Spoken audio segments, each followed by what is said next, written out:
అనగనగా ఒక ఊరు. ఆ ఊర్లో ఆడవాళ్లు మాత్రమే ఉంటారు. అన్ని పనులు వాళ్లే చేసుకుంటారు.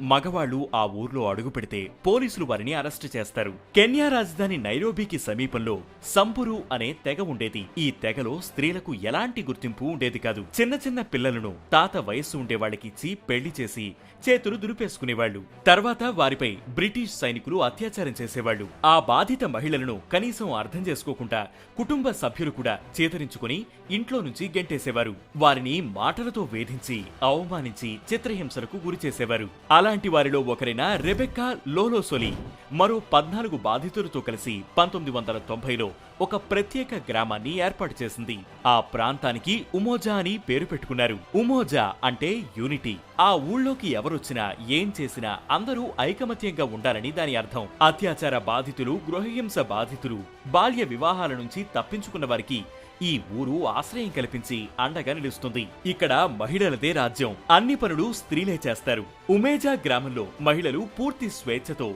సంతోషంగా జీవిస్తున్నారు. ఇక్కడ ఏ పనికి అనుమతి తీసుకోవాల్సిన అవసరం లేదు. రంగురంగుల పూసలతో దండలు చేసి అమ్ముతారు. అదే ఈ మహిళల జీవనాధారం. ఇక్కడ జీవించే యువతుల్లో ఎవరైనా పెళ్లి చేసుకోవాలంటే వారు ఊరి బయటకు వెళ్లి పెళ్లి చేసుకోవచ్చు. దానికి ఎవ్వరూ అభ్యంతరం చెప్పరు. అక్కడికి ఎవరైనా మగవాళ్లు వస్తే స్థానిక పోలీసులు అరెస్టు చేస్తారు. ఎవరైనా ఊరి మీద దాడి చేస్తే అందరం కలిసి చావడానికైనా సిద్ధంగా ఉన్నామని రెబెక్కా చెబుతుంది. ఏది ఏమైనా ఉమేజా మహిళలు ఈ పురుషాధిక్య ప్రపంచం నుంచి వేరుబడి పురుషులతో సంబంధం లేకుండా తమ జీవితాన్ని తమకు నచ్చినట్టుగా చేసుకుని బతుకుతున్నారు.